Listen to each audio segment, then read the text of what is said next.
Hi, welcome to our channel where we share the most intriguing stories. Jason and Emily Walker thought they'd found paradise, a secluded home, endless possibilities, and freedom from strict HOA rules. But their dream turned into a nightmare when Karen Banks, the relentless HOA president next door, set her sights on controlling what wasn't hers. Little did she know, Jason wasn't one to back down. Jason and Emily Walker were a couple in their early 30s, eager to leave behind the hustle and bustle of Portland to embrace a quieter, more self-sufficient lifestyle. When they stumbled upon a listing for a charming 3-acre property in rural Oregon, they knew it was their dream home. The property featured a cozy craftsman-style cottage with an open front porch, a spacious backyard that Emily envisioned transforming into a lush garden, and a private driveway stretching nearly half a mile from the main road. Jason, an engineer with a passion for restoring antique furniture, saw endless possibilities in the property's detached garage, which could serve as his workshop. Emily, a florist and garden enthusiast, immediately fell in love with the potential for growing her own flowers, vegetables, and herbs. For them, the house wasn't just a home, it was a blank canvas for their dreams. The property bordered an upscale residential development known as Brookhaven Trails. The meticulously maintained community of cookie-cutter homes was managed by a well-known and infamously strict Homeowners Association, HOA. Brookhaven's manicured lawns and pastel-colored houses contrasted sharply with the Walkers' more rustic, independent haven. Fortunately for Jason and Emily, their property was legally excluded from the HOA's jurisdiction, a fact they confirmed thoroughly during the buying process. For the first few weeks after moving in, life was idyllic. Jason spent his evenings setting up his woodworking shop, while Emily worked tirelessly in her garden, planting rows of lavender and marigolds alongside a small vegetable patch. On weekends, they would sit together on their porch, sipping coffee as the early morning mist rolled over their property. Their peace, however, was interrupted when they began to notice a neighbor who seemed to pay them more attention than anyone else. Karen Banks, the newly elected president of the Brookhaven Trails HOA, often stopped on the edge of their driveway, arms crossed, surveying their property with a scrutinizing gaze. Karen was the quintessential HOA president, meticulous, authoritative, and unyielding. Known for her sharp tongue and fondness for enforcement, she had built a reputation for her zero-tolerance approach to HOA violations. To her, the Walkers' home, so different from the uniform perfection of Brookhaven, was an eyesore, a threat to the integrity of her community. At first, Jason and Emily dismissed Karen's presence as harmless curiosity. "She's probably just being nosy," Jason joked one evening as they spotted Karen slowly driving past their house. Emily nodded, though she couldn't shake the uneasy feeling Karen gave her. The Walkers had little interest in conflict. They were private people who had moved to the countryside for peace, not drama, but Karen saw things differently. To her, the Walkers represented defiance, a property outside her control, a reminder that not everything in Brookhaven could be contained by HOA rules. And Karen didn't like losing control. It didn't take long for Karen to escalate from curious onlooker to self-proclaimed enforcer. A week later, Jason found a letter tucked into their mailbox. It was written on HOA letterhead and signed by Karen Banks herself. The letter politely informed them that their property was creating visual and auditory disturbances for the community and requested that they consider adhering to Brookhaven Trails' aesthetic guidelines to maintain harmony with the neighborhood. Jason chuckled when he read it. "Does she even know we're not part of the HOA?" he asked Emily, waving the letter. Emily frowned, sensing this was only the beginning. The Walkers' idyllic life had been noticed, and Karen Banks was not one to let anything or anyone slip through her grasp.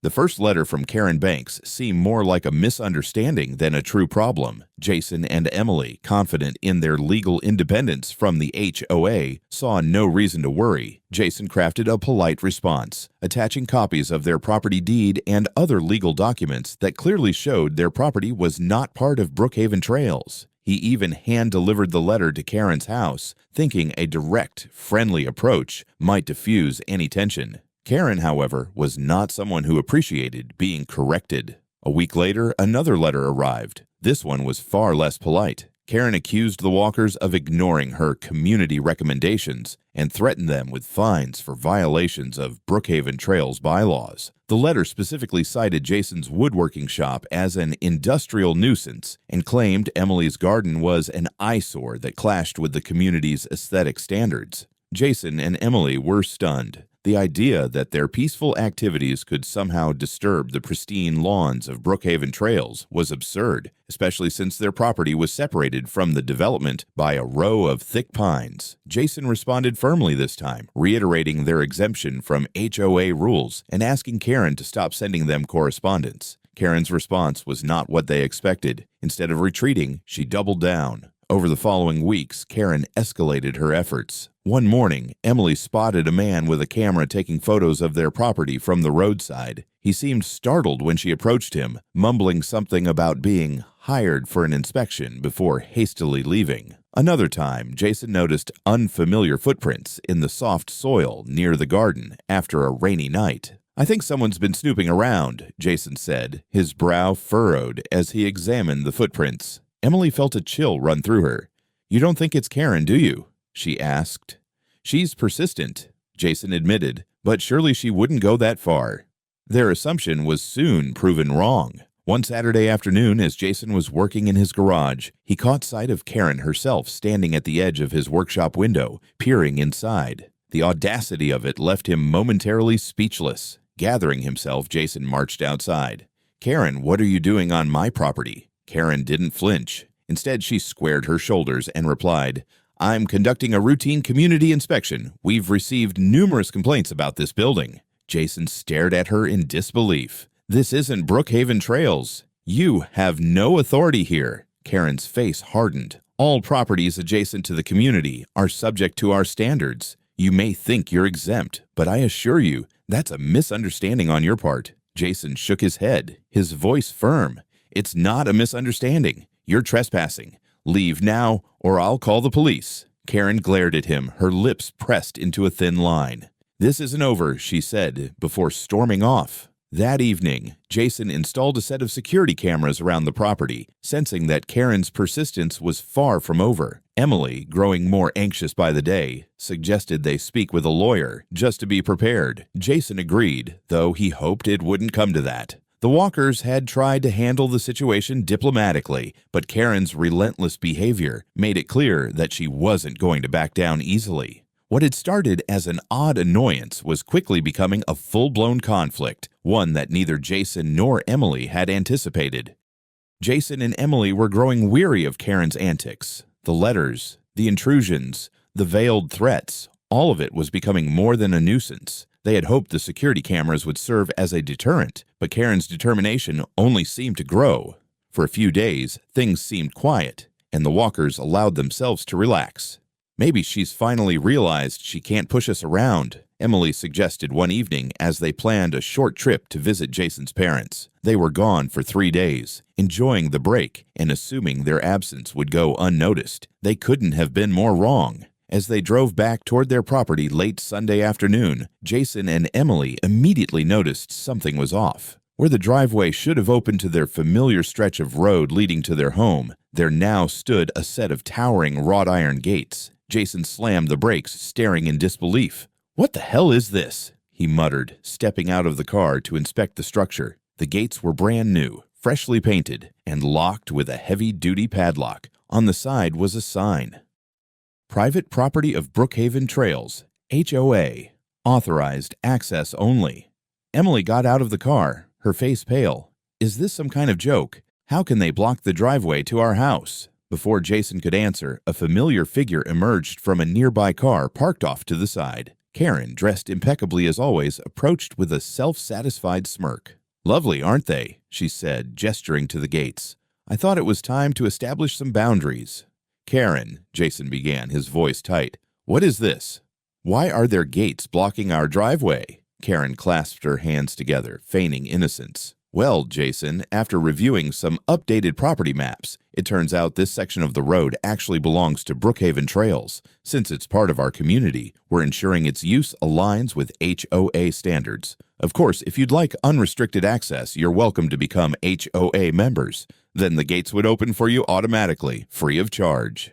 Jason's jaw tightened. This driveway is the only access to our home. You can't just block it off. Karen raised an eyebrow. I think you'll find that I can. And if you don't believe me, feel free to check the updated documents. She handed Jason a folder containing maps and what appeared to be an official property deed, labeling this section of the road as belonging to the HOA. Jason flipped through the pages, his anger growing. This is nonsense. I know this driveway is on our land. These maps must be wrong. Karen shrugged. Then prove it. Until you do, the gates stay up. Oh, and if you need to get through in the meantime, she reached into her purse and handed him a printed invoice. We're charging a small access fee, just $50 per entry. Consider it an incentive to join the community. Emily stepped forward, her voice trembling. You can't do this. This is harassment. Karen gave her a pitying smile. I'm sorry you feel that way, dear. But rules are rules. If you'd cooperated from the start, this could have been avoided. Jason crumpled the invoice in his hand. We're not paying you a cent. And we're not joining the HOA. You've gone too far this time, Karen. Karen's smirk widened. Suit yourself. But without payment or membership, those gates aren't opening. Furious but unwilling to escalate further without proper evidence, Jason and Emily parked their car off to the side and began the 15-minute walk down the road to their house. Emily fumed the entire way, while Jason silently stewed, already planning his next move. Once home, Jason wasted no time. He dug through their documents, eventually finding their original property deed. There, in clear detail, it showed the driveway was part of their private property. Relieved but still simmering with anger, Jason immediately called their lawyer, explaining the situation and forwarding all the relevant documents. By the following morning, their lawyer had an answer. The gates are illegal, he confirmed. Your deed is valid, and the road is absolutely part of your property. I've already contacted the local land office, and they're backing your claim. You have every right to remove those gates. Jason hung up the phone, a sense of vindication washing over him. But he wasn't interested in waiting for bureaucratic processes to play out. He had a simpler solution in mind. Picking up his phone, he called his old friend Ben, a nearby farmer with a well-maintained bulldozer. Ben, Jason said, his voice calm but resolute, how would you like to help me tear down some gates? The next morning, Jason stood at the end of his driveway, waiting for Ben to arrive with his bulldozer. The air was crisp, and the tension crackled like static as Jason reviewed the events of the past few days in his mind. Karen's arrogance had crossed every line, and he was done letting her antics disrupt their lives. Ben's truck rumbled down the road, towing the bright yellow bulldozer behind it. Jason greeted his friend with a firm handshake. Thanks for coming, he said, his tone steady but filled with resolve. Anything for you, Ben replied, gesturing toward the gates. Those things don't look like they belong here. Let's take care of it. As Ben prepared the bulldozer, Jason heard the sharp sound of a phone ringing nearby. He turned to see the hired security guard stationed by Karen frantically talking on his cell phone. It was clear the guard had alerted Karen, and sure enough, within minutes, Karen's car screeched to a halt at the gates. Karen stepped out, her face a mask of indignant fury. What do you think you're doing? She snapped, marching toward Jason. Jason crossed his arms. I'm removing the illegal gates you put up on my property. You had no right to install them, and I have the documents to prove it. Karen scoffed, brandishing a folder of her own. This section of the road belongs to Brookhaven Trails, as clearly outlined in our records. If you destroy these gates, I'll have you arrested for property damage. Jason's voice remained calm, though his frustration was evident. Your so-called records are fabricated. I've already confirmed with the land office that this road is part of my property. These gates are trespassing, and I'm giving you one chance to remove them yourself. Karen's lips tightened into a thin, defiant line. Over my dead body, she hissed. Jason nodded to Ben, who started the bulldozer with a roar. The machine's engine revved, and its imposing frame began inching toward the gates. Karen's defiance wavered as she realized Jason was serious. She stepped in front of the gates, her arms stretched wide. Stop this right now, Karen screamed. If you touch these gates, I'll take you to court and ruin you.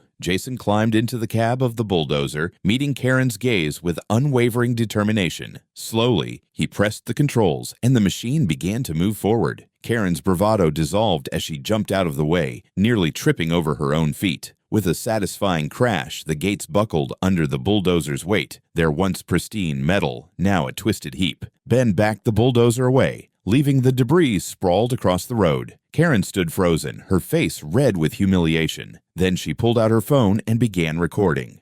"You're going to jail for this," she shouted, her voice shaking with rage. "I have all the evidence I need." Jason stepped out of the bulldozer, holding a folder of his own. "And I have the evidence that this road is mine," he said calmly. "You want to play this in court? Be my guest." Karen, undeterred, dialed the police, insisting on an immediate response. Within 15 minutes, a patrol car arrived, and 2 officers stepped out, taking in the scene. Karen rushed to them, thrusting her phone forward and declaring Jason guilty of vandalism and trespassing. The officers listened patiently before turning to Jason. "Do you have any documents to prove your claim?" one of them asked. Jason handed over his folder, which contained his property deed, the official statement from the land office, and photographic evidence of the gate's placement. The officers reviewed the materials, nodding as they conferred quietly. One of them finally turned to Karen. "Ma'am, based on this documentation, it's clear that this road is part of Mr. Walker's property. These gates were illegally installed, and he had every right to remove them." Karen's face twisted with fury. "This is ridiculous. He's lying. You're all incompetent," she screamed. The second officer stepped forward, his expression stern. "Ma'am, I need you to calm down. We've reviewed the evidence, and there's nothing further to discuss here." But Karen's anger boiled over. "You're all fools!" she shouted, jabbing a finger at the officer's chest. The officer's patience snapped when Karen's hand made contact, and he immediately grabbed her wrist. "That's enough," he said, pulling out a pair of handcuffs. "You're under arrest for assaulting an officer." As Karen was led to the patrol car, she continued to scream, vowing revenge. Jason watched silently, feeling a mix of vindication and exhaustion. For now, the gates were gone, but he knew this wasn't the end of Karen's schemes. He'd won the battle, but the war wasn't over yet.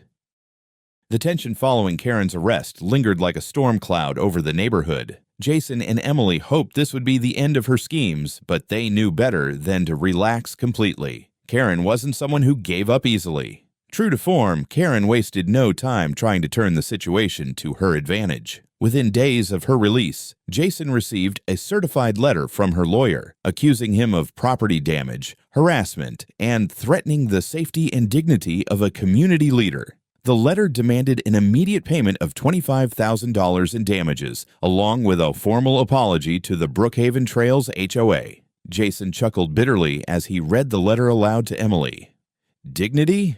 That's rich, coming from someone who threw a tantrum and got herself arrested," he said. Despite the ridiculousness of the accusations, Jason knew this was a calculated move. Karen wasn't just trying to intimidate him, she was trying to create a paper trail that painted her as the victim.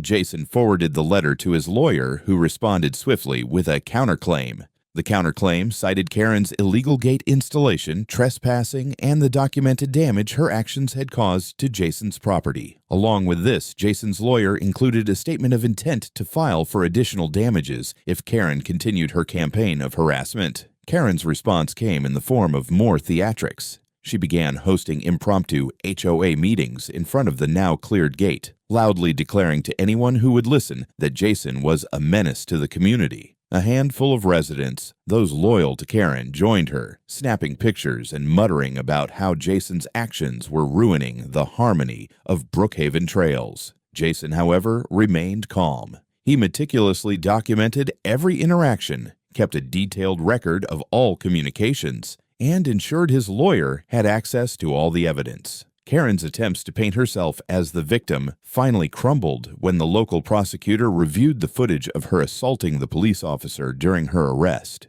Combined with the falsified documents she had submitted, it became clear that Karen's actions were part of a larger pattern of manipulation and abuse of power. The charges against Karen began to stack up: assaulting an officer, filing falsified documents, trespassing, and harassment. The prosecutor, recognizing the potential severity of the case, decided to proceed with criminal charges, leaving Karen facing both civil and criminal repercussions. For Jason and Emily, it felt like a victory long overdue. Still, they knew that the process wasn't over, and they remained vigilant, documenting everything as the legal system began its slow march toward justice. After Karen's arrest and the mounting legal cases against her, life at the Walkers' property began to return to normal. For the first time in months, Jason and Emily felt a sense of peace. With Karen temporarily silenced, they seized the opportunity to reclaim their space. Jason installed sturdy new gates at the entrance to their driveway, reinforced with steel and equipped with a keypad for controlled access. He also expanded his network of security cameras, covering every angle of the property. "Just in case," he said. Knowing better than to underestimate Karen's persistence, Emily too found solace in her garden, planting new rows of flowers and vegetables while enjoying the quiet serenity that had drawn them to this home in the first place. Weeks turned into months, and the quiet remained unbroken. The couple allowed themselves to believe that Karen's legal troubles and mounting accusations might have finally subdued her. Jason's lawyer occasionally updated him on the progress of the case, which included Karen facing criminal charges for her assault on the police officer and civil suits from both Jason and other Brookhaven residents. One crisp autumn morning, the peace was shattered. Jason was in his workshop when the distant roar of heavy machinery caught his attention. Frowning, he checked the live feed from his security cameras and froze. A bulldozer, guided by none other than Karen herself, was barreling down the road toward his newly installed gates. Jason grabbed his phone, immediately calling the police. "Karen's at it again," he told the dispatcher, his voice calm but laced with frustration. "She's on a bulldozer and she's about to destroy my property." By the time Jason reached the driveway, the damage had already begun. Karen, with a look of triumph on her face, had plowed through one side of the gates, leaving them bent and mangled. She jumped down from the bulldozer, clutching a stack of papers she waved in Jason's direction.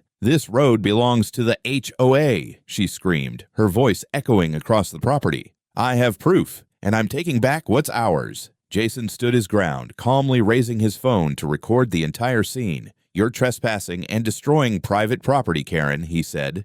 "Again. You won't get away with it this time."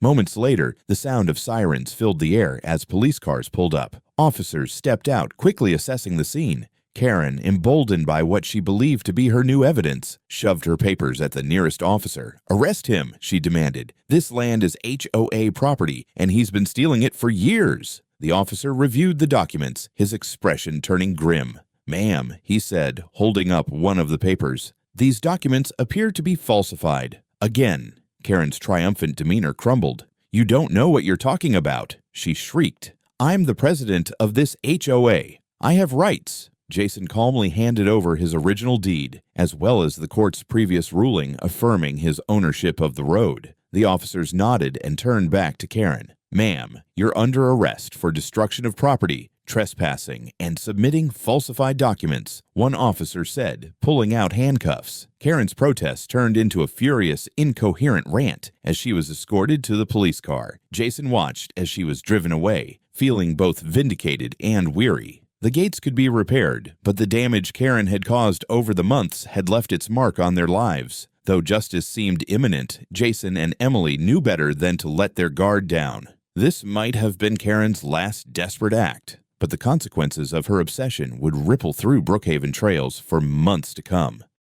With Karen's second arrest, the long and grueling battle finally seemed to reach its conclusion. For Jason and Emily, it was a bittersweet victory. On one hand, they had defended their property and their rights, standing firm against Karen's relentless harassment. On the other, the ordeal had cost them countless hours of stress and energy, leaving them both relieved and exhausted. The legal proceedings moved quickly this time, as Karen's actions were undeniable. Her bulldozer stunt, the destruction of Jason's new gates, and the falsified documents she had submitted to the police were enough to secure multiple charges against her. In court, Karen appeared defiant at first, but as the evidence mounted, her confidence eroded. The judge ruled decisively. Karen was found guilty of destruction of property, trespassing, and falsification of legal documents. Adding to her woes, she was also held accountable for the prior assault on the police officer. The sentence was harsh but fair. Karen was sentenced to 2 years in prison, along with mandatory restitution payments to Jason and the HOA members who had suffered under her leadership. Meanwhile, Brookhaven Trails underwent a transformation. The remaining members of the